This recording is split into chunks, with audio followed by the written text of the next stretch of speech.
형님, 혹시 거기 그 봉급 얼마나 되는지 알 수 있어요? 너무 적은데? 230만 원밖에 안 되는 것 같은데? 그래요? 그럼 안 되겠는데?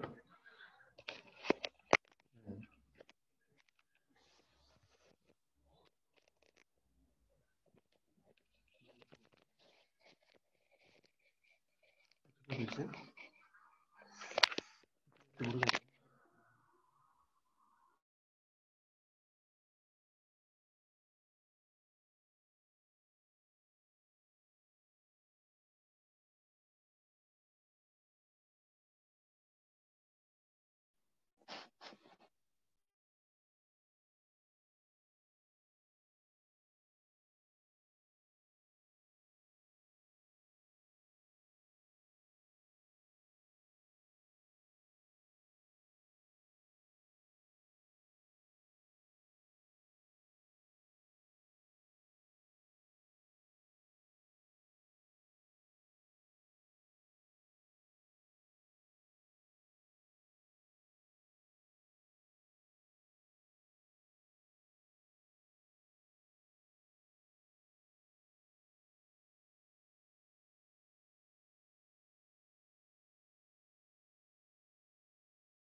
안녕. 문성아, 예, 이거.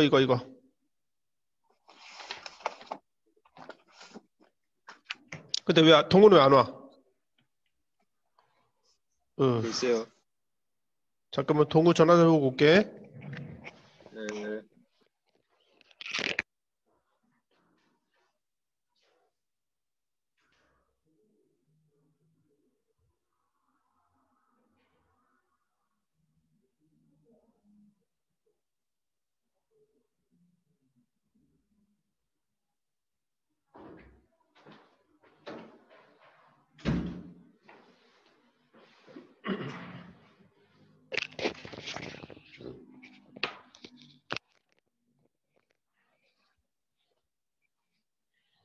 시험 잘 봤냐?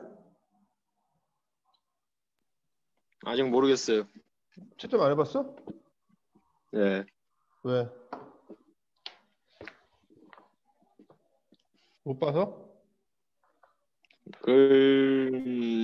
멘탈이 터질까봐. 그랬어. 멘탈 관리. 뭐 시험 다 끝났는데 무슨 멘탈 관리요. 알았어.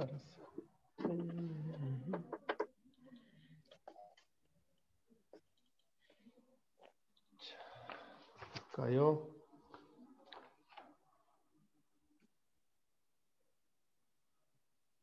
이쯤 하면 되나? 뭐야 이거?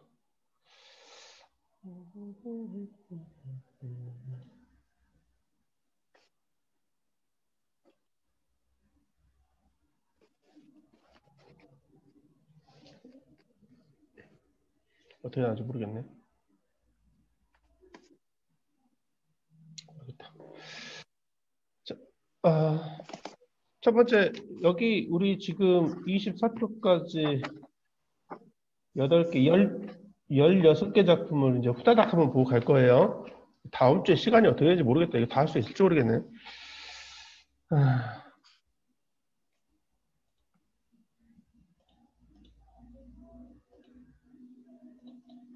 화면 보이지? 어이? 예, 화면 보여? 보여요. 보여요? 이제 윤동주의 길부터 보겠습니다. 윤동주는 뭐 알다시피 저항시인이고 일제강점기 시인이죠. 윤동주 가장 중요하게 생각하는 거는 자아성찰을 통해서 이제 과거에 부끄러웠던 자아를 극복해 나가는 이거를 이제 되게 중요하게 생각해요. 윤동주의 길은 이렇게 되어 있잖아요. 잃어버렸습니다. 무엇이 어디다 잃었는지 몰라서 두 손이 주머니를 더듬어 길에 나아갑니다. 뭔가를 찾고 싶은 거예요. 잃어버린 것이 무엇인지가 이제 핵심이 될 수 있겠는데, 보통은 이제 잃어버렸다라는 거는 찾고 싶은 게 있다 정도로 해석을 하겠죠. 그래서 무엇을 어디다 잃었는지 모른다라는 얘기는 자기도 모르는 그 어떤 것 이렇게 되겠죠. 근데 사실은 뭐겠어요? 이제 용기라든가 뭐 적극성이라든가 뭐 이런 거겠죠. 그래서 보통은 이제 잃어버린 것을 이제 본질적 자라고 얘기를 해. 자, 주머니를 더듬고 있는 거는 되게 무의식적인 행위라고 할 수 있겠죠. 그 안에 있는 건 아닐 테니까 뭔가 찾는 행위를 이제 좀 강조한다고 할 수 있습니다.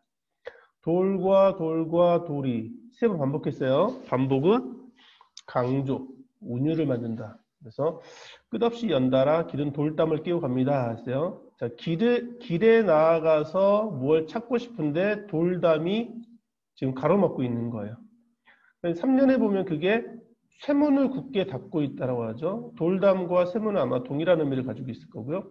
길 위에 긴 그림자를 드리고 있습니다. 결국은 무언가를 찾는 것이 매우 힘들다라는 뜻으로 우리가 이해할 수 있을 것 같죠.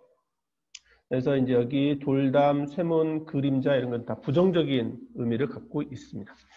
자, 길은 아침에 저녁으로, 저녁에서 아침으로 통했습니다. 그래서 시간의 경과, 아주 오랫동안 찾아 헤맸지만 찾지 못하는 것.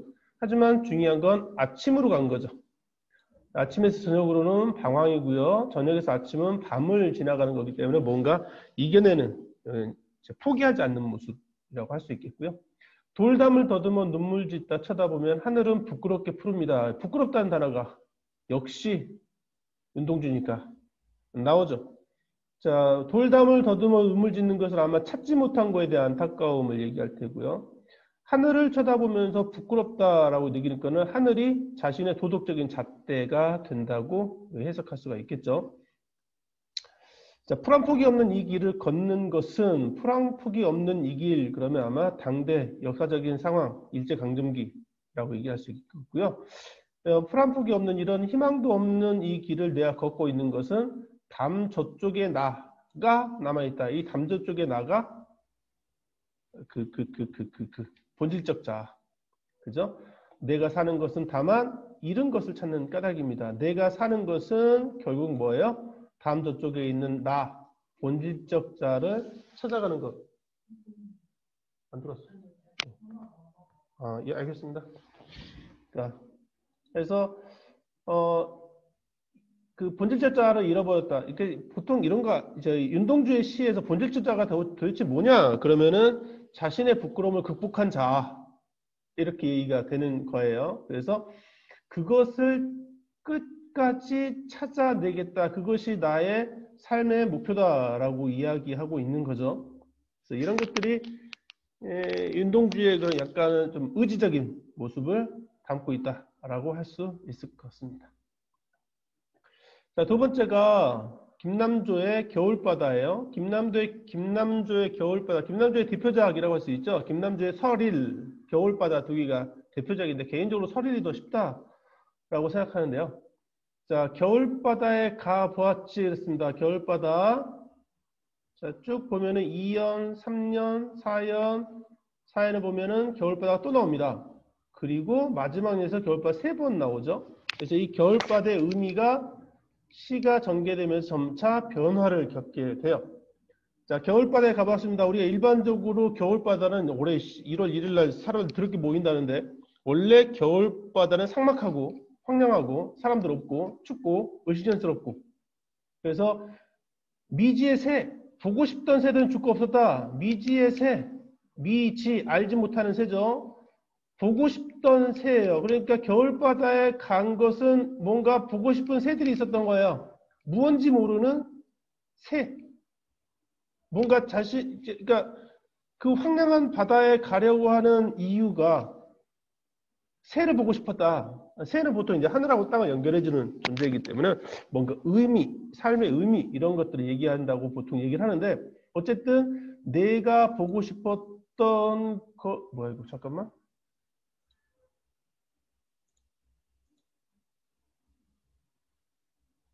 얘도 왜 오지? 누가 왔어요? 얘들 왜 왔어? 야, 연준아, 왜 왔어?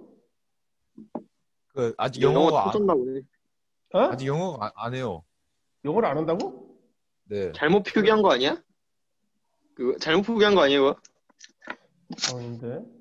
아 그러니까 원래 그런가? 없었던 거죠. 원래 없었던 걸 영어가 잘못 표기한 건가? 그러니까 그런 거 같아. 영어가 원래 없었는데 그냥 넣어버린 아니, 거지. 거기가 미림하고 어디다 새 학교가 연합이더구만. 이 링크도 안 올리던데? 어쨌든 잘 왔다. 근데 새로 보냈어? 주일생 지금 왔네. 지금 보냈는데? 잘 가. 올렸어요? 주일생 지금 카톡 왔는데? 아 그러네. 안녕히 계세요. 지금 왔어, 그냥 지금. 영어 안녕히 계세요. 맞네. 미림 남강 성보 영어 복귀 수업 이렇게 떴는데? 갔네. 가버리구만. 자, 그래서 시적 화자는 겨울바다에서 새를 보고 싶었는데 죽고 없었어요. 그러니까 이 겨울바다는 뭐예요? 허무라든가 소멸의 이미지를 가지고 있어요. 소멸. 뭔가 사라져버리는. 우리가 흔히 알고 있는 겨울바다의 이미지죠. 그대의 생각도 했지만 이제 그대는 아마 살아가는 사람 정도 되겠죠. 여성 시인들이 보통 이런 이야기를 되게 많이 해요. 뭔가 삶의 동반자로서 얘기를 하는데 매운 해풍의 그 진실마저 눈물도 얼어버렸다는 얘기는 그대 생각마저 얼어버렸다는 얘기죠. 그런 사랑의 생각마저도 사라져버렸다. 그래서 허무의 불이 물 이랑 위에 불붙어 있었습니다. 원래 불과 물은 상반된 이미지를 가지고 있죠. 그래서 물 이랑 위에 불붙어 있었네를 보통 역설적 표현이라고 얘기를 합니다. 자, 허무의 불. 여기서 불은 허무의 불이니까 불은 되게 소멸을 상징하겠죠. 겨울바다의 소멸. 그런데 물 이랑 위에서 불붙어 있었단 말은 허무함이 그 겨울바다 위에 타오르고 있었다라고 하는 거죠. 근데 문제는 뭐예요? 불과 물은 항상 대조적인 의미를 가지고 있기 때문에 여기서 물은 생명력, 불은 소멸, 죽음 이렇게 되는 거죠. 그럼 그 뒤에 오는 물 이랑 위에 불붙어 있는 불은 꺼지겠지. 자, 나를 가르치는 건 언제나 시간. 점점점점점점은 아마 성찰의 시간이 되겠죠. 뭐 깨달음의 시간일 거예요. 끄덕이면은 이해했다. I understand 또는 긍정 이렇게 됐죠. 그래서 겨울바다, 여기서 겨울바다는 깨달음의 바다. 바닷가에 서가지고 이렇게 쭉 보면서 생각이 좀 깊어지지 않겠습니까? 소란스럽지도 않고 혼자 조용히 앉아가지고 뭐 춥긴 하겠지만 자 그러면서 시간이 점점 흐르면서 뭔가 깨달음을 얻게 되는 겨울바다가 되는 겁니다. 자 남은 날은 졌지만 죽을 때가 얼마 남지 않았다는 거죠. 인간은 뭐 태어나면 이제 그날부터 천천히 죽어간다라고 얘기했던 철학자도 있으니까 이제 살 날이 얼마 남지 않았습니다. 그렇지만 기도를 끝낸 다음 더욱 뜨거운 기도의 문이 열리는 그런 영혼을 갖게 하소서. 이게 기원이죠. 기원. 뭐 하소서 했으니까. 김남조 시인이 기독교인이에요. 그래서 이 기독교적인 신앙심을 가지고 인생의 괴로움이나 슬픔, 서러움 이런 것들을 지금 극복하려는 마음을 보여주고 있다라고 얘기할 수 있겠습니다. 남은 날은 적지만 반복하면서 강조하는 거죠. 내 남은 날은 얼마 남지 않았지만 그런 영혼을 갖게 하소서라는 뜨거운 기도를 더하겠다라는 강조를 가지고 있습니다. 겨울바다에 가보았습니다. 여기서 겨울바다는 무슨 의미가 있을까요? 지금 1년에서 겨울바다에 가보았지 그랬으니까 수미상관적인 구조를 보인다고 했을 거고요. 인고의 물이 수심 속에 기둥을 이루고 있었다. 인고의 물. 아까 물은 생명력 되는데 여기서는 물은 결국 참고 견디는 거죠. 그죠? 허무함을 참고 견디는 인고의 물이 기둥, 단단한 기둥이 되어서 나를 받쳐주고 있더라. 그래서 여기서 겨울바다는 재생, 환생, 뭐 이런 의미를 가지게 됩니다. 대충 알겠죠? 문성아? 네. 모르겠어? 그러니까 겨울바다를 갔는데 음. 너무 척박해서 왜 이렇게 척박하냐 하면서 생각해서 한 결과 뭘 깨달았다. 약간 철학적이네. 그렇죠, 그렇죠. 그래서 이게 뭐 다르게 얘기한다 그러면 그런 거예요. 저기 뭐죠? 그러니까 인생의 괴로움이 있어서 여기서 이제 그대 생각이란 말이 나오니까 보통 일반적으로 그냥 좀 뭐 현상적으로 얘기한다 그러면 버림받은 거예요. 사랑하는 사람한테 버림받아가지고 너무 괴롭고 힘들어서 겨울바다에 위로 여행을 갔어요. 위로 여행 갔는데 졸라 추워요. 그래서 어떻게 해요? 그래서 그것을 좀 이겨내보겠다. 극복해보겠다. 라고 이제 생각하고 갔는데 힘들다는 거죠. 그래서 너무 힘들어서 이 삭막함, 겨울바다의 삭막함이 나의 허무함을 위로해주지 못한다는 거죠. 그런데 계속 바다를 보면서 생각이 깊어지다 보니까 인생이라는 것은 다 그런 거 아니겠어? 허무함 속에서 다시 재생 환생이 있는 거고요. 그죠? 소멸 속에서 다시 생성하고요. 그러니까 지금 이만한 나이, 지금 남은 날은 적지 않고 그랬으니까 나이를 꽤 먹은 거 아니겠습니까? 이 정도 나이에 그런 일 같은 경우는 받아들일 수 있지, 담담하게. 그래서 그걸 이겨내는 방법은 기도. 그래서 그런 영혼은, 그죠? 그런 것들을 이겨내고 긍정적으로 생각할 수 있는 기도의 문을 열어보고 싶었다. 이렇게 얘기할 수 있는 거죠. 보통 이제 김남조 시인의 시들이 인생의 어려움을 겪고 있는 사람들한테 위로가 되는 시들이라고 할 수가 있어요. 됐어? 예. 자, 넘어가서요. 문제는 네가 풀어이? 예. 답 가져갔지, 답. 예, 있네요. 자, 두 번째 가보겠습니다. 백석에 흰바람 벽이 있어. 이거 배웠냐? 아니요? 교과서에 1학년 교과서에 실려 있는 책들이 몇 대던데. 자, 백석은 1930년대 후반부터 40년대까지 활동했던 사람이고요. 나중에 북한에 남아가지고 김일성 밑에서 벼슬도 하고 했던 사람은 빨갱이 하고 얘기하죠. 나중에 이제 김일성에 의해서 이제 저기 쫓겨나가지고 어디에더라? 함경도 거기서 살다가 90년인가? 그때 죽었다고. 2000년인가 90년인가 그때 90 죽었다고 연락이 왔었어요. 연락이 온 게 알려졌어요. 근데 백석 씨가 되게 이제 의미가 있는 게 뭐냐면 1930년대 후반부터 시를 쓰기 시작했는데 그때가 일제가 탄압이 좀 극심해지던 시대여서 백석은 이제 그 당시에 조선 사람들의 모습 이런 것들을 시로 남겨주고 싶었던 것 같아요. 그리고 자기 자신 여행을 하면서 그런 조선 사람들의 삶의 모습이라든가 사라져가는 풍속들이라든가 이런 것들을 이제 관찰했는데 워낙에 이제 여행을 하다 보니까 당연히 힘들겠지. 1930년대인데 무슨 40년대 돌아다니는 게 쉽지 않았을 거 아니야. 그 당시에 지금처럼 뭐 베스트셀러 작가라고 해서 돈 많이 버는 것도 아니고.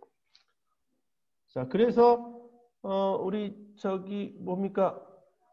그 백석의 시들을 보면은 자기 자신의 이야기가 되게 많이 나와요. 그래서 자기 자신의 이야기가 곧 조선 사람들의 이야기 이렇게 이해될 수도 있죠.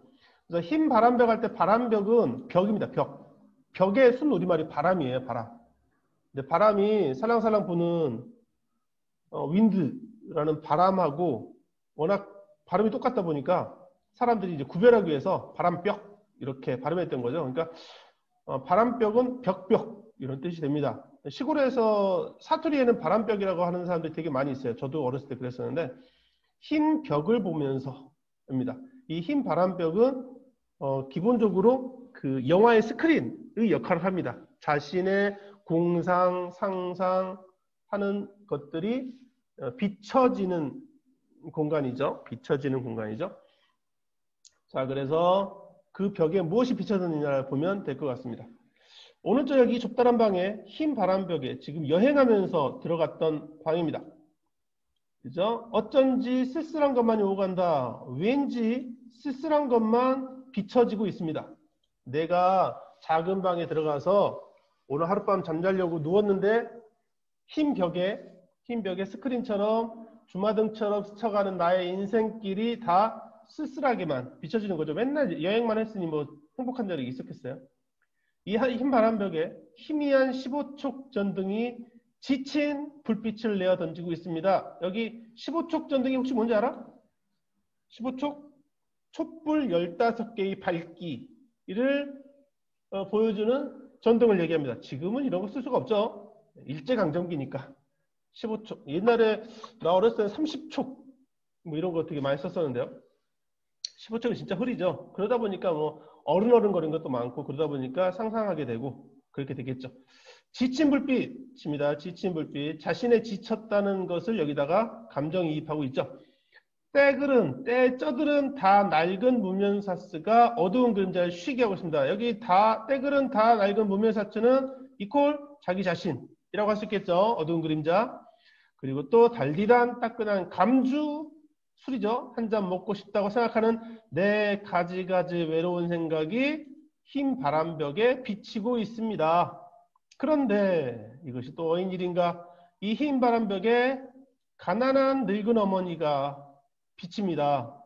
내 가난한 늙은 어머니가 이렇게 시퍼런둥하니 추운 날 차이찬물에 손을 담그고 무며 배추를 씻고 있습니다.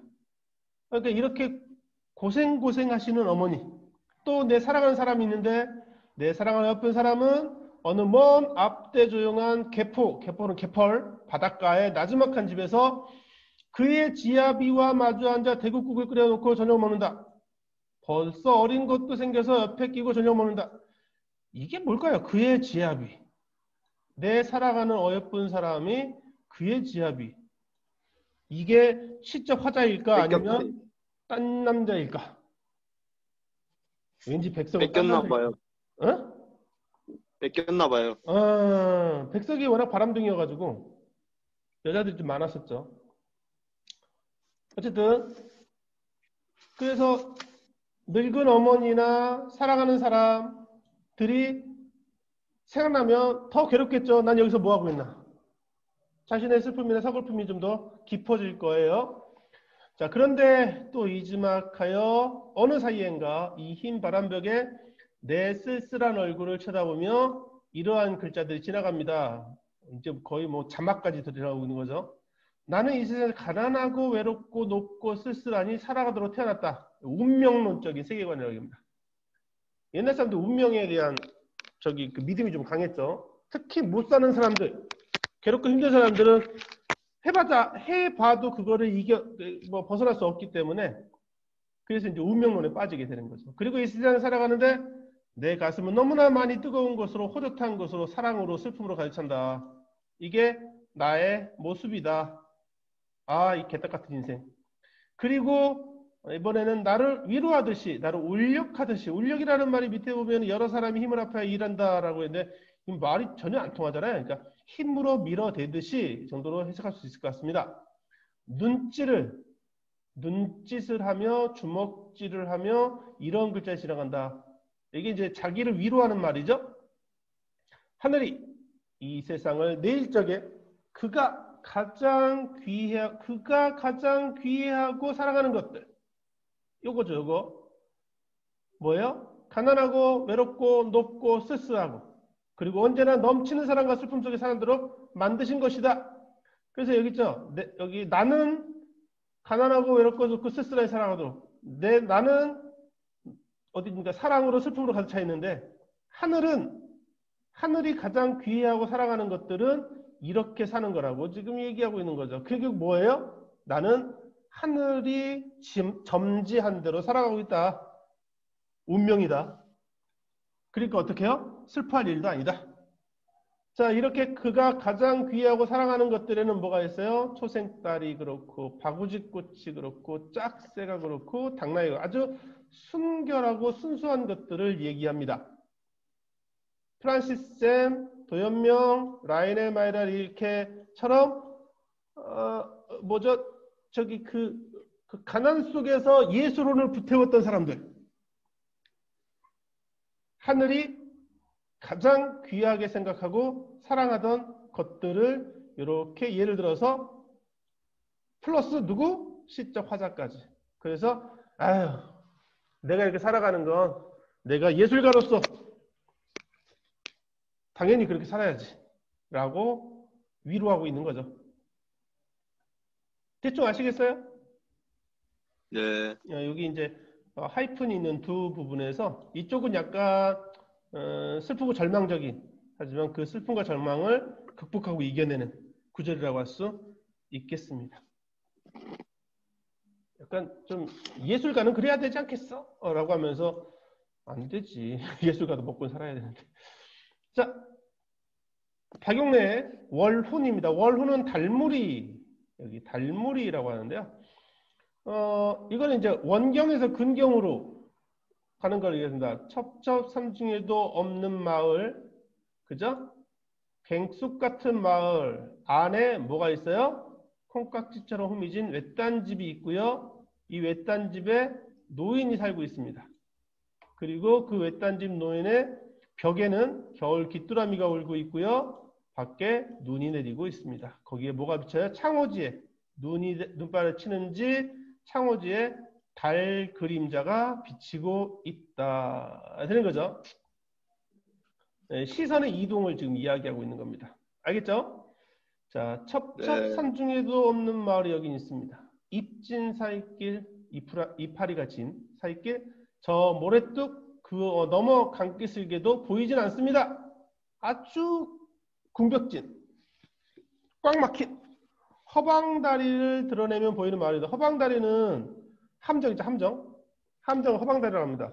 함정처럼 덮인 곳을 드러내면 그 안에 마을이 있답니다. 진짜 외진 곳인 것 같습니다. 그래서 갱속 같은 마을이라고 하는 거죠. 갱이 뭐예요? 터널. 그죠? 터널 속 같은 마을입니다. 꼴깍 해가, 노릇꼬리 해가, 짧은 해죠. 산 속에 들어가면 해가 빨리 늦게 졌다 빨리 지죠. 그래서 노릇꼬리 해라고 합니다. 보면은 쉼표들이 많이 찍혀 있죠. 이 쉼표들이 독자들의 이걸 감상하는 사람들의 호흡을 조절해주는 역할을 하죠. 해가 지면 집집마다 봉당에 불을 켜요. 콩깍지처럼 후미진 외딴 집에. 자, 이게 외진 마을의 후미진 외딴 집이에요. 참 깊이 들어간 거죠. 그 외딴 집에도 불빛이 앉고 이습도록 깊어지도록 창문은 뭐가 비칩니다. 뭐가 비치니까 밖에서 바라본 창문에, 그죠? 불빛이 새 나오는 것을 얘기하는 거죠. 옛날에 다 창호지였으니까 유리가 아니라.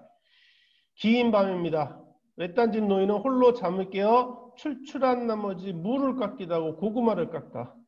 문득 바람도 없는데 신압으로 천천히 풀려 내린 지푸라기의 설레임을 듣습니다. 야, 지푸라기 떨어지는 소리까지 들린다는 거잖아요. 그만큼 노인은 외롭다는 겁니다.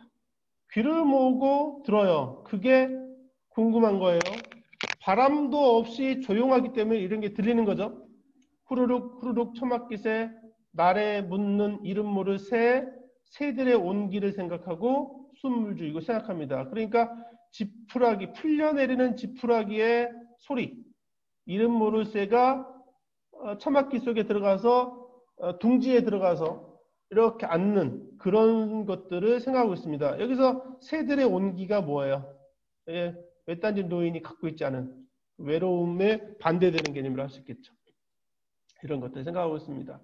참 오래오래 노인의 자리맡에 밭은 기침 소리도 없을 양이면 벽 속에 겨울 귀뚜라미가 울어요. 뭐 알겠지만 적막함, 조용하다라고 생각되는 거는요. 밖에 어떤 소리가 들려야지 상대적으로 더 조용하게 느껴지는 거죠. 그냥 완벽한 조용함은 오히려 귀에서 앵앵앵 소리 나서 그게 조용하다는 생각을 못해요. 그래서 밭은 기침 소리도 없어서 너무 적막해지면은 겨울 귀뚜라미 소리가 들리게 되고요. 벽이 무너지라고 웁니다. 여기서 귀뚜라미의 울음, 때를 지어 우는 것은 이 노인의 외로움이 지쳐버린 외로움을 얘기한다고 할 수 있어요. 그래서 이거는 통곡, 노인의 통곡이라고 보통 해석을 하죠. 어느덧 밖에는 눈발을 치는지 펄펄 한망도에 나르는지 창호지 물살에 돋는 월훈이라고 했습니다. 이 시의 주제가 뭘까요? 별거 없어요. 외딴집 노인의 외로움을 형상화했다. 이렇게 얘기하죠. 완전히 그냥 그 서정시, 순수 서정시. 우리가 앞에서 백석의 시를 보면서 1930년대, 40년대 그랬었군 이렇게 생각하는 거하고 상관없이 당연히 오류는 그냥 우리가 알고 있는 노인네들의 혼자 된 노인네의 외로운 모습을 이렇게 형상화했다라고 얘기하면 됩니다. 뭐 특히 이제 여기는 시각적 심상과 청각적 심상이 좀 강하게 나오고 있죠. 여기는 그 스크린에 비치는 모습이기 때문에 시각적 심상이 좀 강하다고 할 수 있을 것 같네요. 어디가? 동생이에요, 동생. 동생이요? 됐어요? 네. 자, 정지용의 달입니다. 정지용은 백석보다 조금 선배인데 정지용도 해방 후에 이제 북쪽으로 북한으로 갔었는데 정지용은 이제 납북된 사람이라고 얘기합니다. 납북이면 잡혀간 거잖아요. 그래서 빨갱이 소리 안 들어서. 근데 정지용은 우리나라 시 공부할 때 빠질 수 없는 사람이라서 빼지도 못하고 북한에 있는 사람이지만 연구가 좀 많이 됐던 사람이라고 할 수 있죠.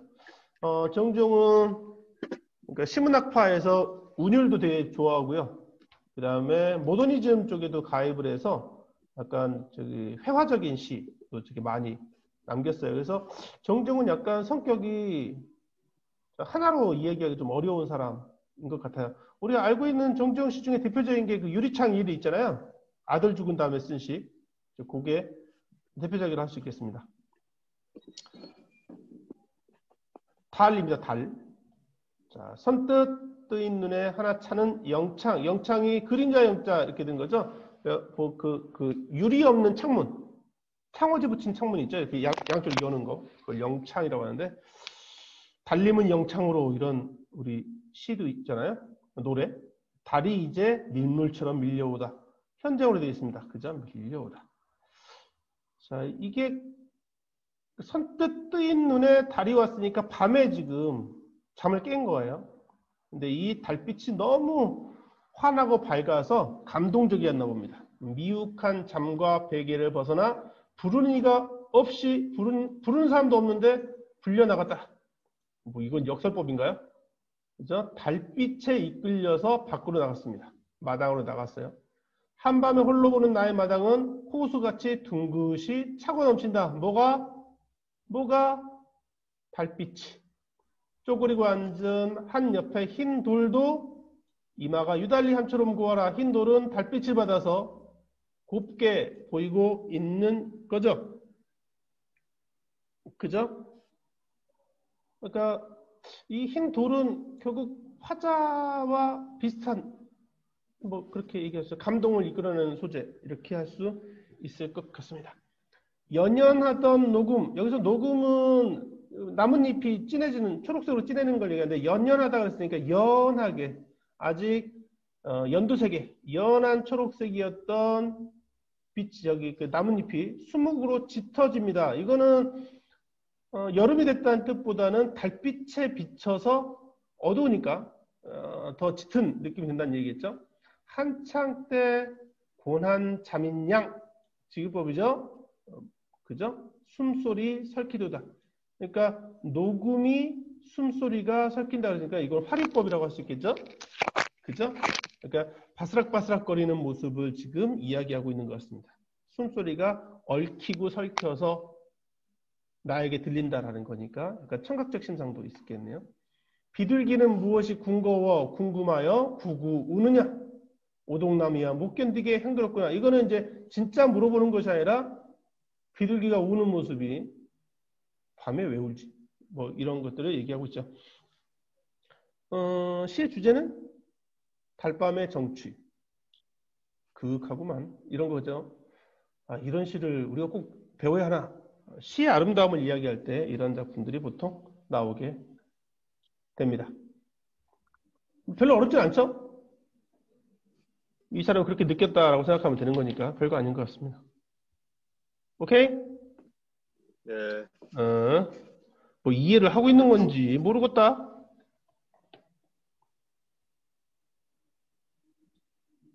이과생들은 이걸 그냥 그 뭐죠? 논리적으로 해석을 하더라고요. 그런가 보죠 뭐 이러고 넘어가 버리니까 그게 차라리 더 쉬울 수도 있을 것 같긴 해요. 자, 김기림의 바다와 나입니다. 김기림의 시는 여러 편이 남아있다고 하는데 저는 개인적으로 고등학교 교육과정에서 바다와 나이 말고는 본 적이 없어요. 딱 3년으로 되어 있는데요. 이 김기림의 시를 이야기할 때 항상 이 흰 나비와 바다 요 둘의 관계가 가장 중요합니다. 바다와 나비니까요. 근데 보통 일반적으로 이게 1930년대 작품인데 흰 나비는 순진무구한 지식인, 바다는 1930년대의 가혹한 현실. 보통 이렇게 얘기를 해요. 근데 여기 문제를 봤더니 이렇게 돼 있어요. 자, 바다와 나비는 이미지를 중시한 1930년대 모더니스트 김기림의 작품인데 그가 일본 대학을 졸업하고 귀국해서 발표한 첫 작품이라고 합니다. 1936년에 조선일보에 사표를 내고 28살 나이로 일본 유학을 떠났는데요. 처자식이 있는 가장이 직장까지 버리고 새로운 공부를 위해서 유학을 떠난다는 것. 단순한 일이 아니었겠죠. 뭔가 큰 뜻을 품고 갔을 거예요. 그죠? 그래서 이전에 김기림의 시는 그러니까 이 새로운 공부를 하러 가려고 했던 가기 전까지의 김기림의 시는 새 것을 찾아 돌진하는 생동감이 있었다고 합니다. 이 작품에는 갔다가 귀국해서 쓴 시에는 유학을 마치고 돌아온 지식인의 피로감이 드러난다고 하는군요. 자, 그러면 새 것을 찾아 돌진하는 생동감이 없어지고 돌아온 지식인의 피로감이 어떻게 드러나 있나를 보겠습니다. 아무도 그에게, 그가 뭐예요? 흰 나비겠죠. 나비, 다시 말하면 김기림에게, 유학 가기 전에 김기림에게 수심, 바다의 깊이를 말해준 사람이 없어요. 흰 나비는 도무지 바다가 무섭지 않았어요. 유학 가기 전에 김기림의 모습이에요. 청무밭, 파란 무밭이라고 해서 내려갔어요. 뭐가요? 바다가 푸른색이 무밭의 푸른색인 줄 알고 거기 가면 나비가 따먹을 수 있는 꽃과 꿀이 가득하겠지라고 해서 내려갔더니 아니에요. 바다예요. 바다는 너무 험준해요. 어린 날개가 물결에 쩔어서 공주처럼 지쳐 돌아온다. 공주처럼. 공주는 어떤 사람이에요? 순진무구한 사람이에요. 세상 물정 몰라요. 결국 흰 나비는 김기림, 공주도 김기림. 순진무구해서 일본 가서 뭔가 공부를 하면 새로운 무언가 활력을 얻을 수 있을 것이다 라는 부푼 꿈을 꾸고 달려갔지만 거기서 배운 것은 별거 없었다. 그죠? 3월달 바다가 꽃이 피지 않아서 서글픈 나비 허리에 새파란 초생달의 실이다. 여기서 초생달은 뾰족하잖아요. 그러니까 나비 허리에 초생달이 걸려있다는 얘기는 이 초생달이 나비를 뚫고 지나간 느낌. 무슨 말인지 알겠죠? 그래서 그 상처받은 그렇게 얘기를 합니다. 이 시에서는 보통 가장 중요한 게 이 절어서 젖어서라는 뜻과 절어서라는 뜻의 동시에 해석이 가능하다는 거죠. 왜냐하면 바다니까 물결에 젖다, 물결에 절다. 절다라는 말은 뭡니까? 소금에 절다 할 때 그 절다죠. 축축해져서 이렇게 두 가지 해석하는데 뭘로 해석해도 똑같아요. 의미는. 자, 그래서 이것만 풀어볼까요? 자, 그래서 수심을 모르듯이 바다에 뛰어드는 흰나비의 모습에는 유학 이전의 김기림의 시 경향, 새 것을 찾아 돌진하는 생동감이 나타난다. 흰 나비가 공주처럼 제 돌아오는 것은 유학을 마치고 돌아온 지식인의 피로감이 반영된 것이다. 청무밭을 찾아가는 나비의 모습은 근대의 지식을 향해 유학을 떠나던 김기림. 청무밭이라고 해서 달려간 거겠죠? 근데 바다였던 거예요. 흰 나비의 어린 날개가 물결에 쩐 것은 처자를 버리고 유학을 떠나야 돼. 이건 아닌 것 같고요. 5번 흰 나비와 바다 등에서 흰색과 청색의 시각적 이미지가 선명한 대비를 이룬 것은 이미지를 중시하는 김기림. 뭐야? 모더니스트로서의 이미지를 중시하는 흰색과 파란색 시각적 이미지가 대비를 이루는 것은 김기림의 특징이 드러난 것이다 라고 얘기할 수 있을 것 같습니다. 이거 4번이 답이겠네요. 자, 대충 무슨 뜻인지 알겠죠? 네. 예, 근데 이제 일반적으로 과거에는 김기림의 이런 모습보다는 김기림으로 대표되는 1930년대 지식인들의 모습이 비판적으로 드러나 있다라고 보통 얘기를 했었어요.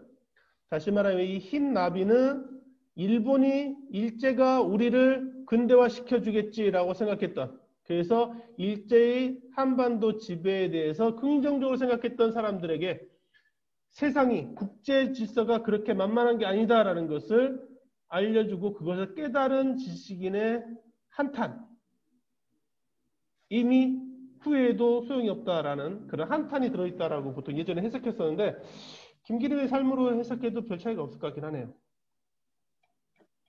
자, 다음에 김소월의 길. 4까지 해야지. 우리 끝날 때까지 끝내야겠지. 우리 아까 얘기했던 7까지 다 하면 거기서 끝내자고. 네. 좋지. 자, 볼까요? 김소월의 길하고 김상옥의 사양입니다. 김서울은 1920년대 작가이고요. 김상옥은 30년대 시조 시인입니다. 보니까 여기 잘못됐더라고요.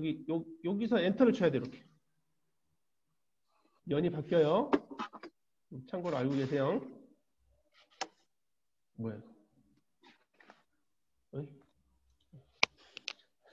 됐어요? 네. 자, 김소월의 시를 먼저 보겠습니다. 김소월의 시는 기본적으로 뭐예요? 삼원보의 민요시 성격을 가지고 있죠. 어제도 하룻밤 나그네 집에 까마귀 까까 울며 새었어. 7호조, 3, 4, 5조 이렇게 보통 얘기를 합니다. 우리 진달래꽃 나보기가 역겨워 가실 때에는 말없이 고이본에 들이우리다 이렇게 되잖아요. 김소월의 시입니다. 근데 보면 다른 데도 그렇죠. 산으로 올라갈까 둘러 갈까 오라는 곳이 없어 나는 못 가고 이런 식으로 읽어야 되겠네요. 사문보로 쓴다 그러면 다 사문보로 되죠. 근데 이해가 좀 문제예요. 그러니까 김소월은 그러면은 2연만 오늘은 또 몇 십리 어디로 갈까 이렇게 읽었을까? 이거하고 좀 같지 않았을까? 그래서 이거는 좀 그 운율적인 측면에서 본다 그러면 아마 많은 국문학자들이 문학 공부하는 사람들은 이것도 오늘은 이음보로 또 몇 십리를 이음보로 어디로 갈까를 삼음보로 읽어야 된다라고 아마 주장하는 사람도 있을 거예요. 근데 그거는 운율적인 얘기니까. 자, 어제도 하룻밤 나그네 집에 까마귀 까까 울며 새었소. 나그네 집에서 울며 새고 있습니다. 시자 화자는 지금 나그네예요. 나그네. 까마귀 까까 울며 샜다는 얘기는 까마귀가 지금 객관적 상관물이고요. 울며 새었어 그랬으니까 뭐죠? 감정이입을 하고 있는 거죠. 시적 화자는 지금 어젯밤에 나그네 집에서 한숨 잤는데 까마귀가 계속 자기 따라서 울고 있더라. 까마귀가 결국 뭐예요? 이 시적 화자, 나그네의 서름, 불안감. 까마귀가 우리나라에서는 좀 흉조니까 그런 불안감을 조성했다라고 얘기를 합니다. 오늘은 또 몇 십리? 어디로 갈까? 정처 없어요? 산으로 갈까? 들로 갈까? 오라는 곳이 없어? 나는 못 가오. 자, 나그네의 가장 큰 문제점 뭐예요? 갈 데가 없어요? 그죠? 보통 이제 우리 우스갯소리 아니고 문학작품에 보면은 오라는 데는 없지만 내가 갈 데는 많아. 뭐 이런 식으로 거꾸로 얘기하죠.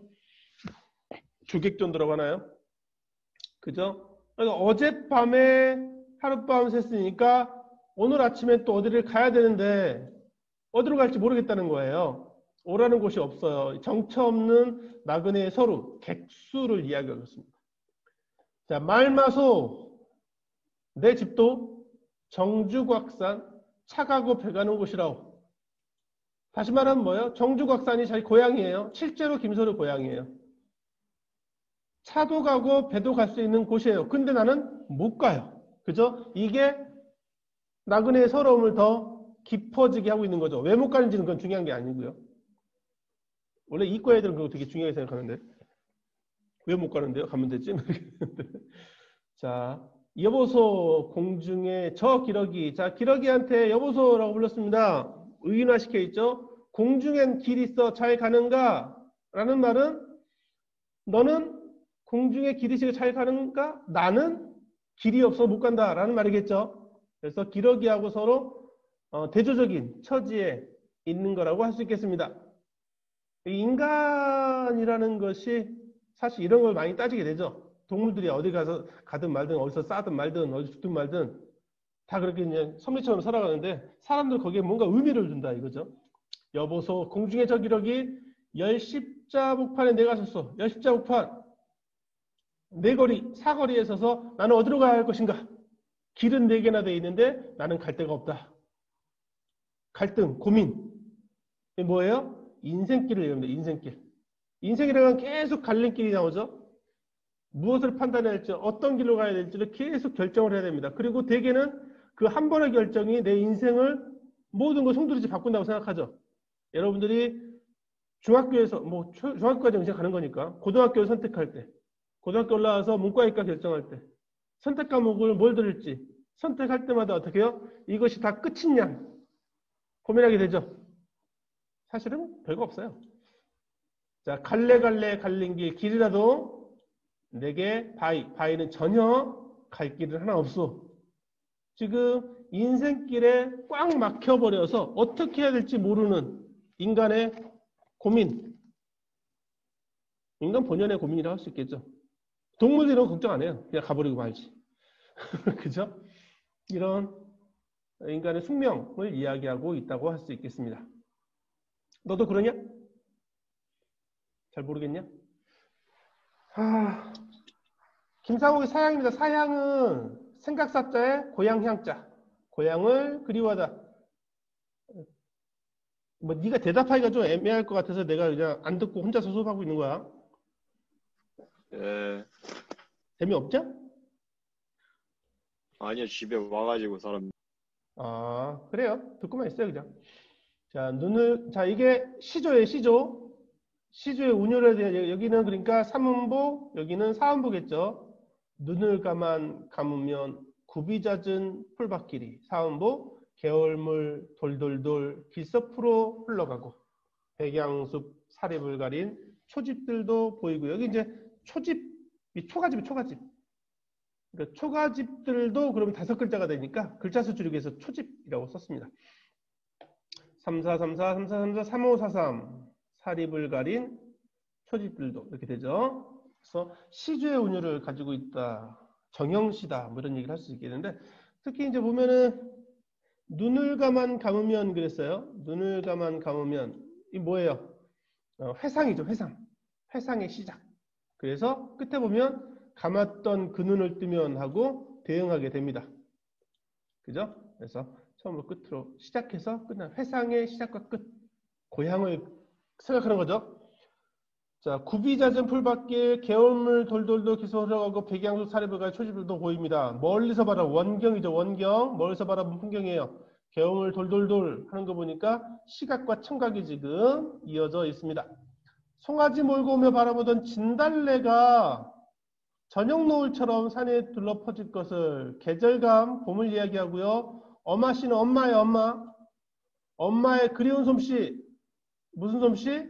향기로운 꽃지짐. 후각적 시선이 나왔네요. 진달래로 화전, 전을 붙여 먹던 꽃지짐의 추억까지 지금 뭐죠? 환기시키고 있습니다. 자, 근경으로 온 거죠.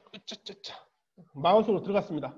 어질고 거운 그들, 고향 사람들, 맨남새, 산나물이죠. 케어오리. 집집 끼니마다 봄을 씹고 사는 마음, 봄을 씹는다. 미각적 심상이죠. 감았던 그 눈을 뜨면 마음도로 애젓하오. 뭐 쓸쓸하다. 뭐 이런 정도 되겠죠. 애틋하다. 쓸쓸하다. 애뜻을 가지고 있습니다. 별거 없죠. 떠나버린 고향에 대한 그리움, 어머니에 대한 그리움으로 대표되고 있죠. 보통 고향 그러면 어머니의 품처럼 포근한. 넌 고향 어디니? 뭐 필요 없지. 뭐 이렇게 된다고 할 수 있겠습니다. 서울이에요. 네, 김서울의 고향이 여기 정주각선 나왔잖아요. 이건 이제 보통 향토성을 강조하게 된다고 하는데 여기는 이제 구체적인 지명은 없지만 역시 자신의 고향에 대한 추억을 회상하고 있기 때문에 이것도 향토성을 드러내고 있다라고 얘기할 수 있을 것 같습니다. 고향이 있지만 가지 못하는 두 시적 화자가 나와 있네요. 1920년, 30년대가 일제강점기였기 때문에 고향이란 것이 단순하게 내가 태어났던 곳이라는 사전적 의미 이상의 의미로 해석되는 경우가 있어요. 특히 이제 1930년대 시들이 그렇죠. 그래서 고향이 잃어버린 나라, 민족, 땅, 뭐 이렇게 해석되는 경우도 있으니까 만약에 그렇게 해석됐을 때 이런 것들은 무엇을 의미하는지를 묻는 질문도 나올 수가 있습니다. 잠깐 쉴까요? 네. 8시 10분에 시작하겠습니다.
자, 문성아. 네.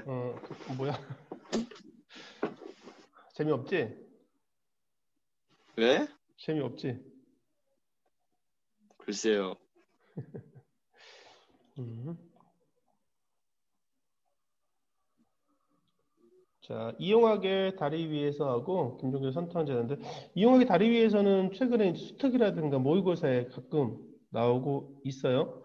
이용학도 이제 그 백석처럼 1930년대 후반부터 40년대까지 활동했던 사람이고요. 이 사람은 함경도 지역에 아까 백석이 이제 평안도 지역이라면 이용학은 함경도 지역에 고향이 있던 사람이고 역시 해방 후에 이제 북한에 그냥 둘러앉았던 사람입니다.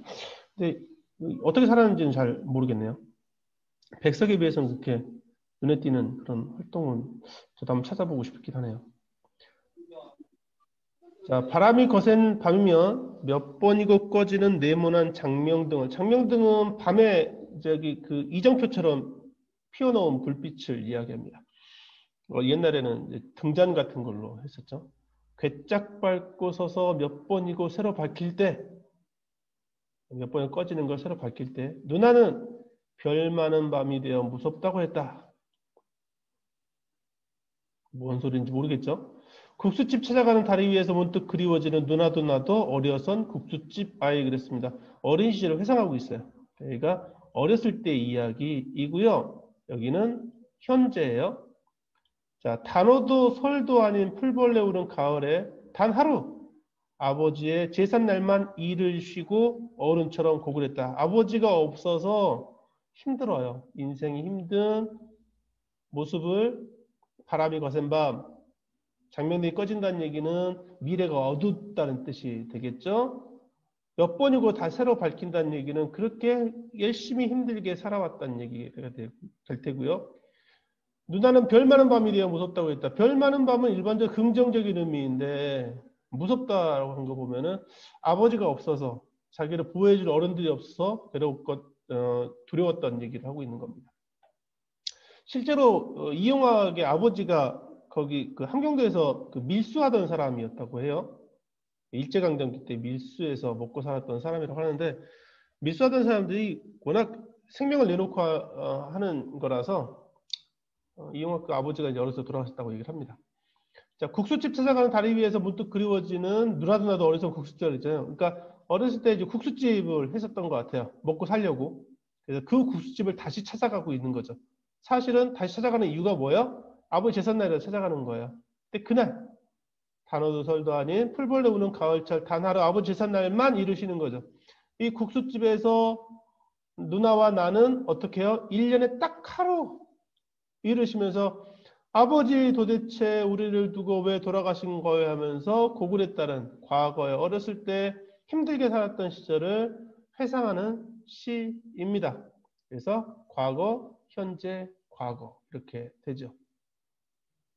옛날에 그 특히 일제시대나 그 전쟁 이후에 6.25 전쟁 이후에 살았던 사람들은 다 하나 없이 너나 없이 다 힘들게 살았던 것 같아요. 특히 작가하는 사람들은 그런 걸 또 많이 경험했던 사람인 것 같기도 하고 어른처럼 고글했다. 그러니까 누나와 나의 어린 시절의 그런 괴로움, 삶의 괴로움을 지금 이렇게 표현하고 있다고 할 수 있겠습니다. 자, 다음에는 김종길의 성탄제입니다. 성탄제는 성탄절이죠. 내일 모레 성탄절. 보통 이제 이거를 부성애를 노래한 시, 우리나라 시 중에서는 부성애를 노래한 시가 그렇게 많지 않잖아요. 모성애, 엄마의 사랑, 엄마의 자애로운 자식 사랑에 대한 작품도 되게 많은데 부성애를 노래한 시는 별로 없기 때문에 이 시가 되게 좀 약간 희소성을 가지고 있어요.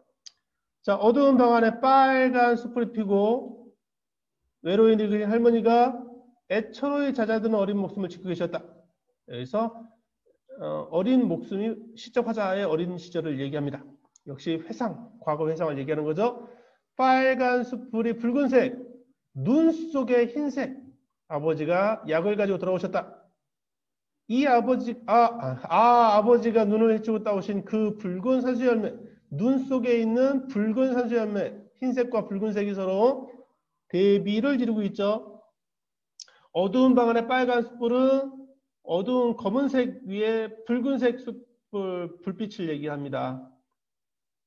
지금 여기 보면은 나는 한 마리 어린 짐승에서 어린 목숨이 나 시적 화자라는 걸 알 수 있겠고요. 젊은 아버지의 서늘한 옷자락, 이 서늘한 옷자락이 뭐예요? 아버지의 사랑. 열로 상기한 볼을 말없이 부르겠다. 아버지들은 되게 이렇게 엄근진, 그죠? 열로 상기한 그런 거 보니까 지금 내가 지금 열병을 앓고 있는 거야. 감기 같은 거를 앓고 있는 것 같아요. 시골에서 산수유 열매가 보통 해열제로 쓰여요. 그러니까 아버지는 자기 어린 아이를 위해서 지금 눈 내리는 겨울밤에 어떻게 해요? 산속에 가서 산수 열매를 따오신 거예요. 그래서 이제 갈아서 차 끓여서 먹이면서 이게 아직 안 죽었구나 했던 거죠. 이따 그럼 뒷문을 눈이 치고 있었다. 그날 밤이 어쩌면 성탄절의 밤이었을는지도 모른다. 여기까지가 과거입니다. 과거. 근데 이제 중요한 건 이거죠. 왜 그날이 성탄절의 밤이었을까? 왜냐하면 성탄절이 뭡니까? 모든 걸 용서하고 화해하고 뭐 이런 거 아니겠습니까? 그 거룩한 날. 아버지의 거룩한 행위가 있었던 그 밤이어서 성탄절일지도 모르겠다라고 얘기를 하죠. 어느새 나도 그때의 아버지만큼 나이를 먹었다. 시간이 지났습니다. 옛것이라고는 찾아볼 길 없는 성탄제 가까운 도시에는 이제 반가운 그 옛날의 것 눈이 내리고 있는데 결국 이 반가운 그 옛날의 것이 뭐가 되는 거예요? 과거 회상의 매개체가 되는 거예요. 자, 서러운 30살 나의 이마에 불현듯 아버지의 서늘한 옷자락이 느껴지고 있습니다. 이 아버지의 서늘한 옷자락이 여기 있던 아버지의 서늘한 옷자락이죠. 자, 느끼는 것은 아버지의 사랑이 느껴지는 겁니다. 원래는 뭐예요? 나의 이마에 떨어진 것은 뭡니까? 눈이죠, 눈. 눈인데 이렇게 쳐다보니까 이제 여기 이제 반가운 그 옛날의 것이 내린다 해서 이렇게 고개를 들었더니 눈이 내 이마에 떨어졌어요. 그 눈의 차가움이 과거 아버지의 서늘한 옷자락의 느낌과 같다라고 하는 거죠. 눈 속에 따오신 산수유 붉은 아라리 아직도 내 혈액 속에 녹아 흐르는 까닭일까? 아버지 보고 싶어요. 뭐 이런 거겠죠. 아버지의 사랑이 나를 이렇게 키워주셨구나라는 걸 깨달았다는 뜻입니다.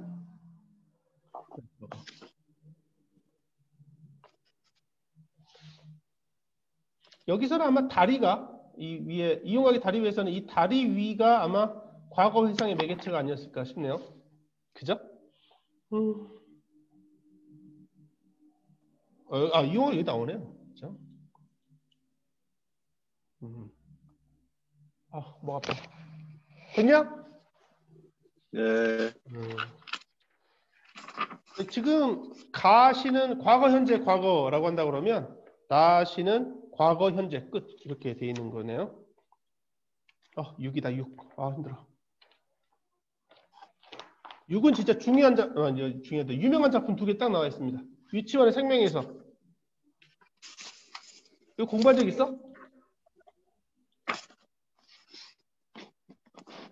처음 봐? 없어요. 처음 봐? 예. 유치원하고 서정주가 우리 문학사에서 생명파라고 해요. 생명파. 생명파라고 말하는 이유가 이 생명에서 때문에 그래요. 다른 말로 인생파라고도 하는데요. 사람의 삶에 대해서 관심을 가졌던 두 사람이라고 얘기를 하죠. 힘들다. 자, 나의 지식이 독한 회의, 지독한 의심을 구하지 못하고 내 또한 삶의 애증, 사랑과 증오죠. 삶의 애증을 다 짐지지 못하여 병든 나무처럼 생명이 부대낄 때 저 머나먼 아라비아 사막으로 나는 가자. 시적 허용이죠. 나한테 청령 쓰는 건 아니니까 나는 가겠다라는 겁니다. 근데 아라비아 사막은 왜 가는 거죠? 그러니까 삶의 회의. 인생이 뭐야? 애증이 교차하면서 막 삶이 괴롭고 힘들어졌어요. 그래서 인생이 뭔가라는 지독한 회의를 내가 알고 있는 지식으로는 알아낼 수 없어요. 그래서 내 인생이 병든 나무처럼 막 흔들리고 있을 때 저 머나먼 아라비아 사막으로 가는 겁니다. 아라비아 사막에서 무슨 일이 있었나? 거기는 한 번 뜬 백일이 태양이 불사신같이 장렬하고 막 내리쬐고 있는 거죠. 일체가 모든 것이 머릿속에 사멸한 죽어 사라져버린 영원한 시간의 적막감이 있는 곳이죠. 뭐예요? 오직 알라의 신만이 밤마다 고민하고 방황하는 열사 뜨거운 태양, 뭡니까? 사막의 끝. 어디예요? 아라비아의 사막이에요. 자, 그러면 핵심은 뭐가 되는 거예요? 알라의 신이 중요한 거죠.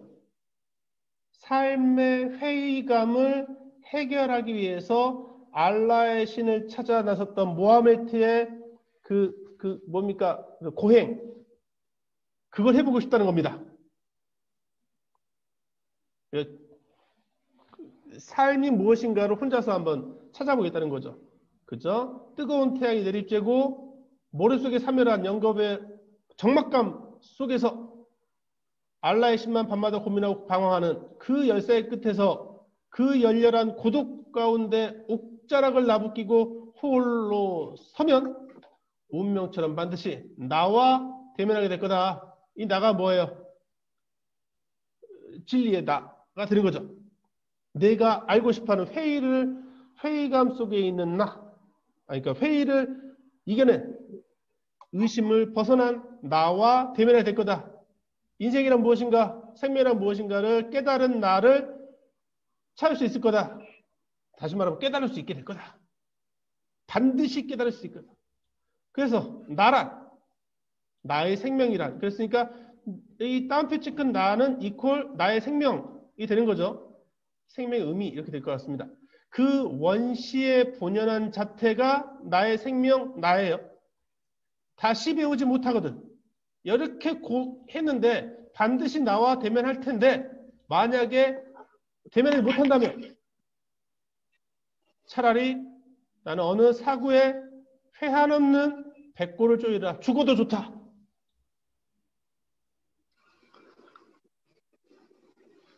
인생이란 무엇인지를 깨닫지 못한다면 거기서 죽어도 좋다. 뭐 이렇게 되는 거죠. 도대체 인생이란 뭘까? 민성아. 예. 인생이 뭐야?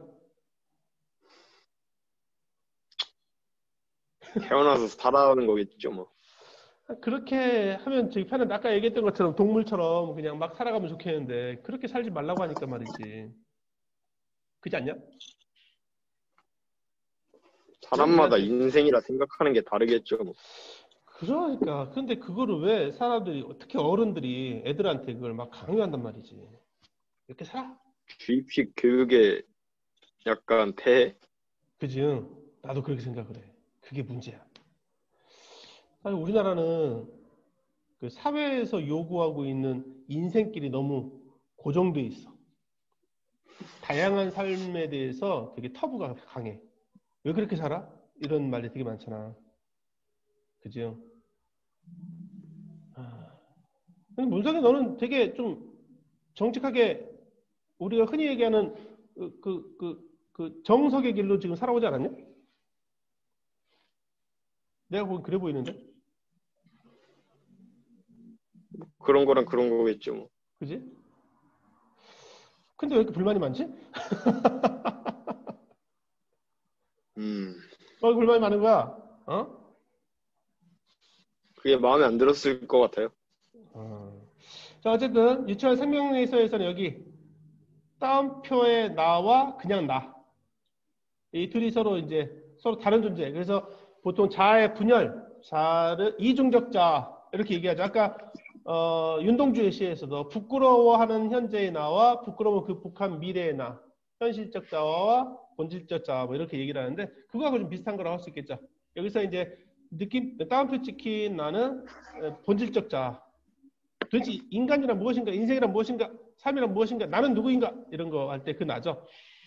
자, 그러면 이상의 거울입니다. 이상은 뭐 자아분열이라는 말을 가장 대표적인 걸로 얘기하는. 이게 잘려 있냐? 귀찮게. 그러면 들어가 있겠죠. 그죠? 여기까지. 자, 거울이라는 시가 가장 대표적인 이제 자아 분열을 노래하는 시라고 할 수 있는데요. 이상의 시. 자, 거울 속에는 소리가 없어요. 띄어쓰기가 없잖아요. 그래서 보통 자습서라든가 문학서에 보면은 이육사의 시가 띄어쓰기가 없다는 거에 되게 많은 의미를 부여하는데, 제가 2012년인가 대학원 수업을 듣는데 현대시 교수님께서 그러시더라고요. 고등학교에서는 이상 씨가 띄어쓰기 없는 거 가지고 되게 의미를 많이 부여하잖아요. 사회 질서를 무시하고 거부하고 이런 반항하는 모습이다 이렇게 얘기를 하는데, 실제로는 안 그럴 수도 있어요. 왜냐하면 1930년대까지 우리가 독립신문에서 처음으로 1896년인가에 처음으로 띄어쓰기를 시작했다고 하지만 많은 사람들이 그때까지 띄어쓰기 안 했거든요.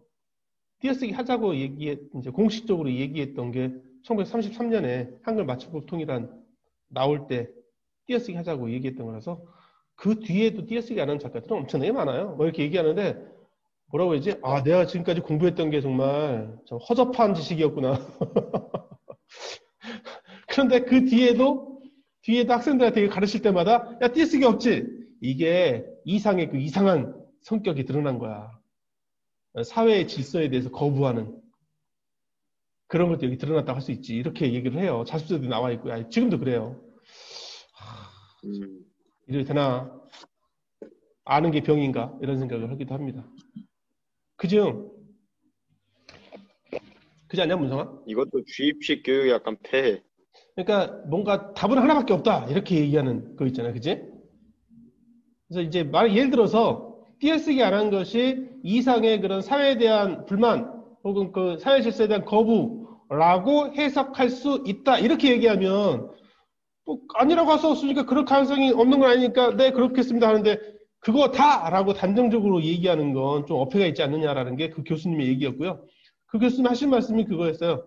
저도 고등학교 때 그렇게 외웠습니다. 어쨌든 이제 띄어쓰기가 없다는 건 어쨌든 중요한 거니까, 시험 문제 나올 수 있는 거니까 참고로 알고 계시고요. 자, 거울 속에는 소리가 없어요. 있는지 없는지 모르죠. 안 들어가 봤으니까. 우리한테 안 들리니까 없는 거예요. 저렇게까지 조용한 세상은 참 없을 것이요. 결국은 거울 속의 세계와 거울 밖의 세계를 이분부적으로 나누었다는 뜻이 됩니다. 그러니까 분리되어 있는 거죠. 세계를 분리한다라고 할 수 있습니다. 옛날에 우리 어렸을 때 봤던 만화 영화에 보면 이렇게 거울 속으로 들어가가지고 모험을 즐기는 그런 만화도 있었는데, 그때는 그거 얘기하면서 이해가 되게 빨랐는데 요즘 학생들은 그걸 몰라서. 자, 거울 속에도 4개의 귀가 있어. 나가 나왔습니다. 나. 거울 속에 나. 이게 분열된 자아죠. 귀가 있어요. 그런데 뭐예요? 내 말을 못 알아듣는 딱한 귀. 2개나 있어요. 쓸데없는 것이 2개나 있어요. 이게 뭐예요? 소통되지 않는 2명의 자아. 거울 속의 자아와 거울 밖의 자아가 서로 의사소통이 되지 않는다라는 거죠. 거울 속에 나는 왼손잡이에요. 왼손잡이가 뭐예요? 악수를 받지 못하여 화해할 수 없는, 거울 속에 나와 거울 밖에 나는 화해할 수 없는 완전히 단절되어 있는 자아들이라는 겁니다. 자, 그런데 사연에서 약간 변화가 있었어요. 거울 때문에 나는 거울 속에 나를 만져보지를 못하는 구려마는, 이게 이제 거울의 이중성이죠. 거울 덕분에 나를 볼 수 있지만 거울 때문에 만질 수가 없다. 혹시 해봤는지 모르겠는데 거울에 이렇게 손을 대보잖아요. 옆에서 보면은 거울의 두께만큼 떨어져 있어요. 그죠? 본 적 있어요, 그런 거? 네. 본 적 그게 있죠. 이제 그만큼의 거리. 그게 단절이에요, 단절. 그래서 거울 속에 나를 만져보지 못하죠. 하지만 거울 아니었던들 내가 어찌 거울 속에 나를 만나보기만이라도 했겠소. 그나마 다행인 거죠.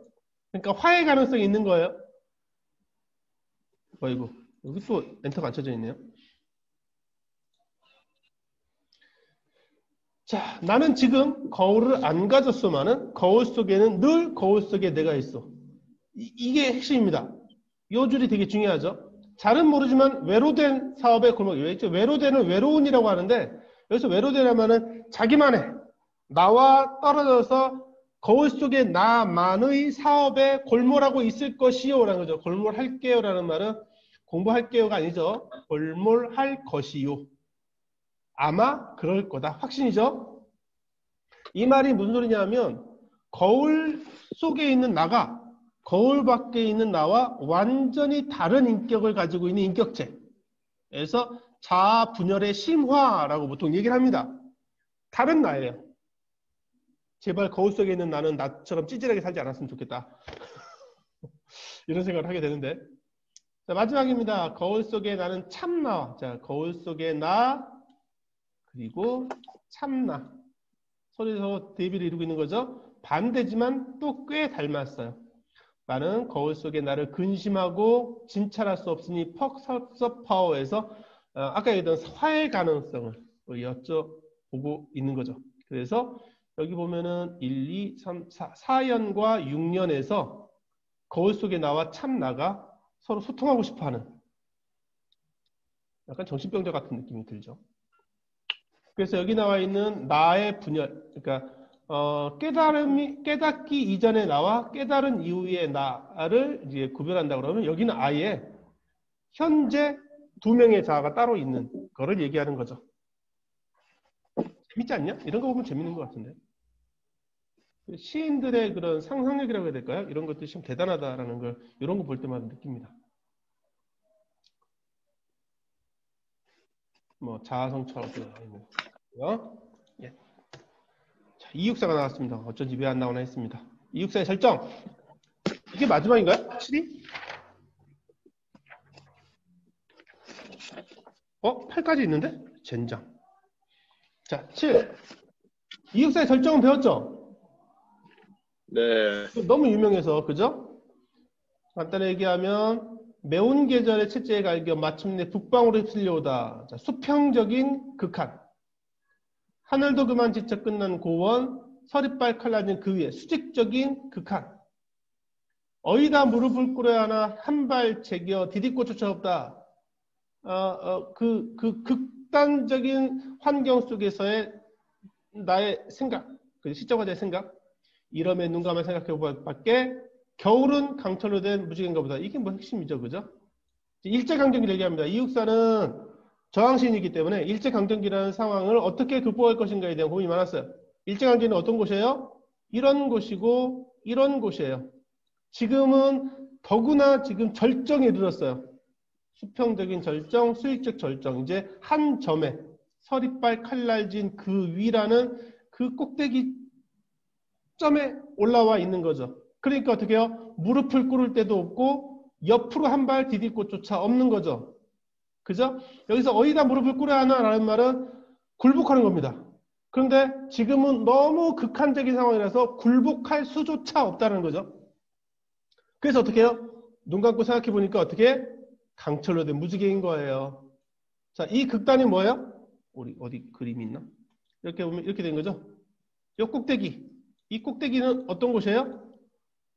밀려 여기 왔지만 이제 조금만 참으면 어떻게 해요? 밀려 이제 내려갈 거다. 오늘이 끝이라면 내일은 좋아지는 거다. 이런 의미를 가지고 있는 거죠. 그래서 겨울이라는 암울한 세상, 매운 계절이라는 겨울은 결국 뭐예요? 무지개를 담고 있다. 어떤 무지개? 강철로 된 무지개는 희망을 상징하니까. 그죠? 차가운 강철처럼 단단한 희망을 그 안에 담고 있다. 라고 하는 거죠. 이거 그 옛날에 그 김영삼 대통령이 많이 했던 그 말 중에 하나가 닭의 모가지를 비틀어도 새벽은 온다. 뭐 속담 중에는 그런 것도 있어요. 뭐죠? 개가 지어도 귀찮은 간다. 그 새벽 해 뜨기 바로 전이 가장 어둡다. 이런 속담이 있어요. 그러니까 가장 절망적인 때가 오히려 희망의 시간이다라고 얘기하는 거죠. 바로 이제 그게 이육사의 절정에 드러난 의미라고 할 수 있습니다. 기승전결 형식으로 되어 있고요. 여기 역설적인 표현이 여기 핵심이 되겠죠. 그래서 이육사가 저항적인 의미를 담고 있는 뭐 이육사의 대표작이라고 할 수 있습니다. 자, 다음 황동규입니다. 황동규는 1980년대 주로 활동했던 사람이고요. 자, 나는 바퀴를 보면 굴리고 싶어진다. 바퀴라는 것이 역사의 수레바퀴 이런 뜻이에요. 역사의 바퀴, 그죠? 그런데 문제는 뭐냐면 바퀴를 보면 굴리고 싶어요. 안 굴러간다는 뜻입니다. 역사가 정체되어 있는 거예요. 1970년대, 80년대 군사 독재 시절을 황동규는 이렇게 판단했다라고 우리가 비평가들이 해석하고 있죠. 하지만 황동규는 그렇게 정치적인 사람은 아니어서 그게 될지 모르겠지만 자전거, 유모차, 리어카의 바퀴, 마차의 바퀴, 굴러가는 바퀴도 굴리고 싶어진다 라는 말은 역사의 발전을 좀 더 추동하고 싶다. 더 밀어내고 싶다. 가쁜 언덕길을 오를 때 자동차 바퀴도 굴리고 싶어진다. 좀 빨리 갔으면 좋겠다. 역사의 발전이 너무 더디다. 길 속의 모든 것이 안 보이고 보인다. 이건 이제 우리 뭐였었죠? 안 보이고 보이고 보이고 안 보이고 이렇게 했잖아요. 안 보이고 보이고 이런 것들이 뭡니까? 행가리, 행간걸침 이런 표현을 쓰죠. 안 보이고 보인다. 안 보이고 보이고 안 보이고 보인다. 보이고 안 보인다. 다 역설적인 표현이겠죠. 자, 길 속의 모든 것이 안 보이고 보인다. 망가뜨리고 싶은 어린 날도 안 보이고 보이고 서로 다른 셋대시적이던 앞, 뒷숲이 보이고 안 보인다. 숨찬 공화국이 안 보이고 보인다. 굴리고 싶어진다. 결국은 뭐예요? 구를 때는 안 보이지만 구르지 않으니까 보인다는 겁니다. 세상에 어두운 것, 세상에 부조리한 것들이 역사가 정체되면 자꾸 눈에 띄어요. 굴러야지 그런 것들이 해소가 되는 거예요. 그래서 굴리고 싶어지는 거예요. 그래서 어떻게 해요? 노점에 쌓여있는 귤, 옹기점에 엎어져 있는 항아리, 둥그렇게 누워있는 사람들은 모든 것들을 굴리고 싶어요. 어디로요? 모든 것 떨어지기 전에 한번 나르는 그 길 위로 굴리고 싶어진다. 여기 노점에, 옹기점에 누워있는 사람들 전부 다 뭐예요? 서민들이에요. 서민들. 힘들게 살아가는 사람들. 역사가 빨리 잘 굴러가서 발전을 해서 이 사람들도 잘 살 수 있는 희망의 공간으로 갔으면 좋겠다. 한번 나르는 그 길 위로 굴려주고 싶다라는 거죠. 배고파. 역사의 발전을 소망하는 황동규의 시였습니다.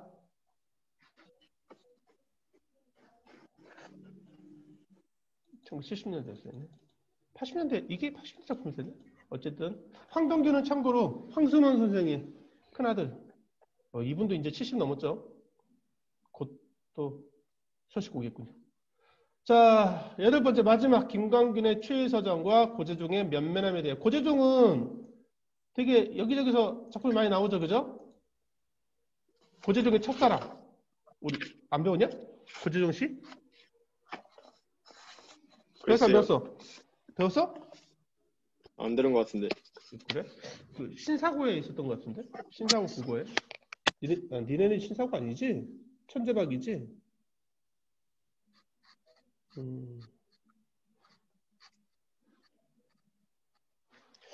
자, 김광균의 추리서정 1930년대 대표적인 작가 중에 한 명이고요. 아까 했던 모더니즘, 그래서 회화적인 느낌을 좀 많이 줍니다. 밑에 아마 나와 있을걸요? 그죠? 시각적 이미지, 뭐 이렇게 도시 풍경 이렇게 되어 있는데요. 보통 모더니즘이라는 시적인 경향이, 모던 시적 경향이 도시화, 산업화 이런 것들에 대해 비판적인 시각을 가지고 있어요. 그래서 회화적이다라고 하지만 그 회화가 약간 좀 음울한, 우울한, 유화, 덕지덕지, 유화 같은 느낌을 준다고 보통 얘기하죠. 자, 추일 서정, 가을에 느끼는 감정 이렇게 되겠습니다. 가을이라는 정서가 계절적인 배경이 나와 있죠. 낙엽은 폴란드 망명정부의 집회. 자, 은유법이 사용됐죠. 자, 가을이니까 낙엽. 근데 낙엽은 폴란드 망명정부의 집회라고 합니다. 왜 이런 비유를 했냐? 망명정부, 우리나라 상해 임시정부가 망명정부잖아요. 그 망명정부는 어떻게 해요? 돌을 찍어내봤자 소용이 없어요. 아무 쓸모없는 거라는 거죠. 폴란드 망명정부 집회. 쓸데없이 기분만 나쁘게 하는, 우울하게 만드는 낙엽은 그런 거예요. 포화에 이즈러진 도룬시의 가을 하늘을 생각하게 한다. 아마 이 도룬시가 어딘지는 모르겠지만 폴란드의 한 도시 아닐까요? 그죠? 포화에 전쟁에 이즈러진 깨 부서진 도룬시의 가을 하늘을 생각하게 한다. 다시 말하면 가을에 이게 1930년대니까 서울에 뭐 높은 빌딩이 뭐가 있고 그러겠어. 그냥 가로수 나뭇잎 뭐지 그 낙엽들이 막 굴러고 다니고 막 이런 모습이 전쟁 끝난 뒤에 그 폐허 이런 것들이 느껴진다는 거죠. 길을 한 줄기 구겨진 넥타이처럼 풀어서 직유법이죠. 처럼 일광 햇빛의 폭포 속으로 사라지고 길이 이렇게 돼 있는 거죠. 구겨진 넥타이처럼. 그죠? 조그만 담배 연기를 내어 뿜으며 세로 2시의 급행차가 그를 달린다. 이 담배 연기는 옛날 기차들처럼 칙칙폭폭 하는 거. 그거를 지금 은유법으로 쓰인 거죠. 그죠? 기차, 담배 연기. 기차가 내뿜는 연기를 담배 연기라고 비유한 겁니다. 포플라 나무의 근골 사이로 근육과 뼈. 포플라 나무는 왜? 낙엽이 다 떨어졌으니까 가지밖에 안 남았겠죠?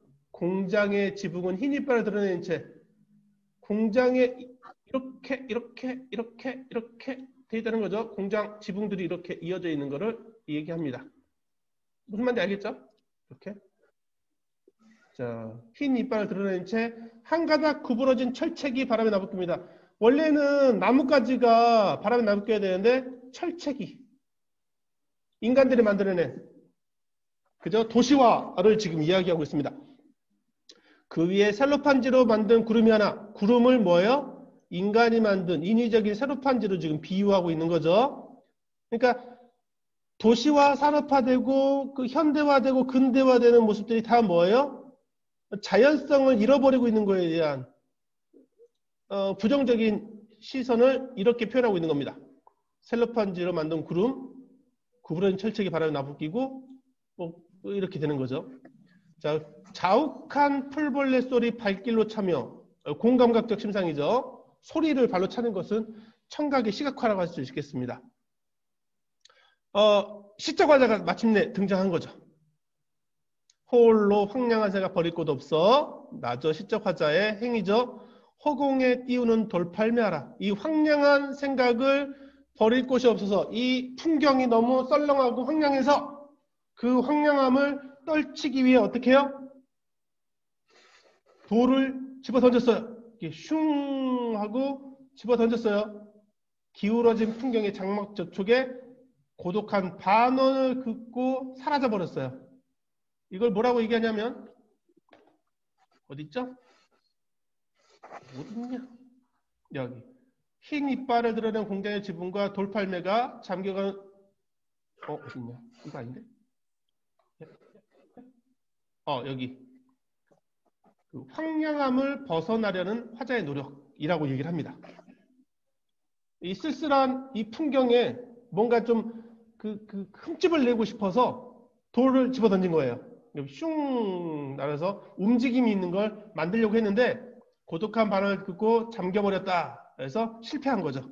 잠깐 동안에 약간 변화를 줄 수 있지만 결국은 이 황량함을, 이 가을의 황량함을 완전히 몰아내지는 못했다.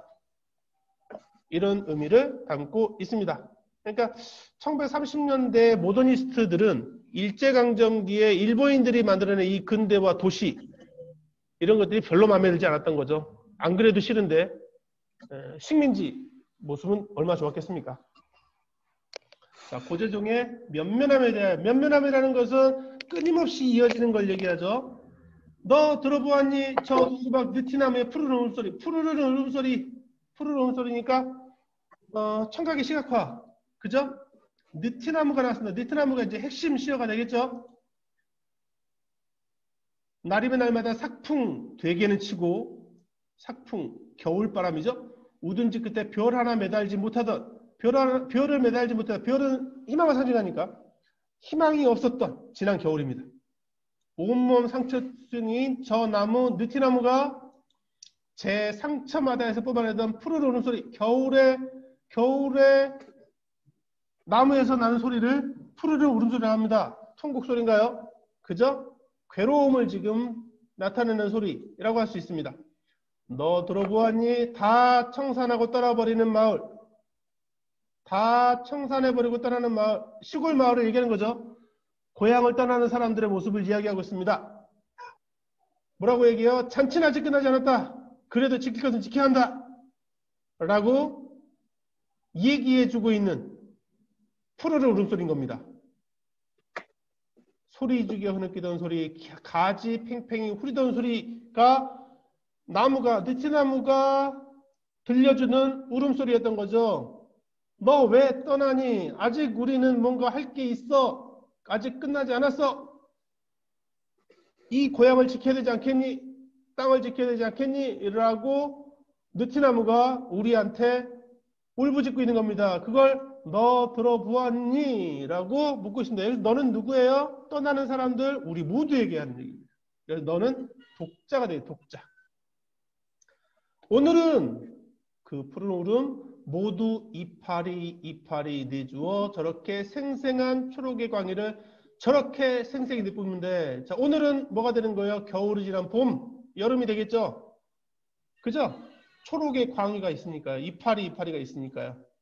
그러니까 느티나무는 이 고향 땅에서 뿔을 내리고 그 겨울의 혹독한 추위와 그 매서운 바람을 이겨내고 면면히 이 자리를 지키고 있다가 화려한 봄, 여름을 맞이했다는 거예요. 앞들에서 모를 내다 허리 펴는 사람들, 왜 저 나무 한참씩이나 쳐다보겠니? 어디선가 북소리는 왜 둥둥둥둥 울리겠니? 이 둥둥둥 북소리가 뭐예요? 희망의 북소리. 그죠? 뭔가 깨어나는 북소리가 되겠죠.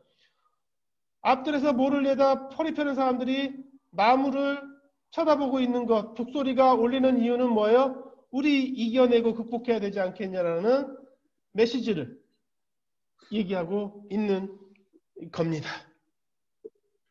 너무 열정적으로 수업했는데? 한 명 듣는데? 야, 이런 거 한 10명쯤 들어야 되는 거 아니냐? 그지? 성부가 너무 수가 적어요. 거기에 다 빠져버리니까 한 명인 거예요. 지금 그 뭐지?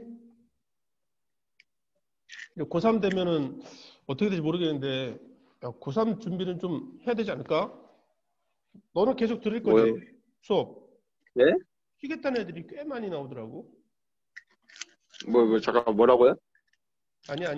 1월 달은 쉬면 안 돼요. 뭐 이런 애들이 힘들어가지고. 올해 아무래도 코로나 때문에 워낙 준비 기간이 길어서 그런 생각 하는 것 같은데, 그러면 안 되는데. 애들이 말한다고요? 저기 다른 학교 애들이. 아니 걔네들은 그렇게 생각할 수도 있죠. 어쨌든 1월 달, 2월 달 해가지고 스특 열심히 또 파보면서 수능 준비합시다. 네. 다음 주에 수업이 어떻게 잡혀야 되는지 잘 모르겠네요.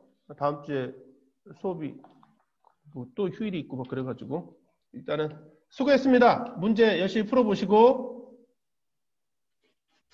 여기서 마무리하겠습니다. 안녕. 네. 문제 다 풀어잉? 오늘까지요? 응, 오늘 12시까지. 네. 몇 문제 안 되잖아. 안녕. 최종까지 다요? 여기까지. 그러니까 최종까지 다요? 채점 해야죠. 네. 네. 잘 가요. 네.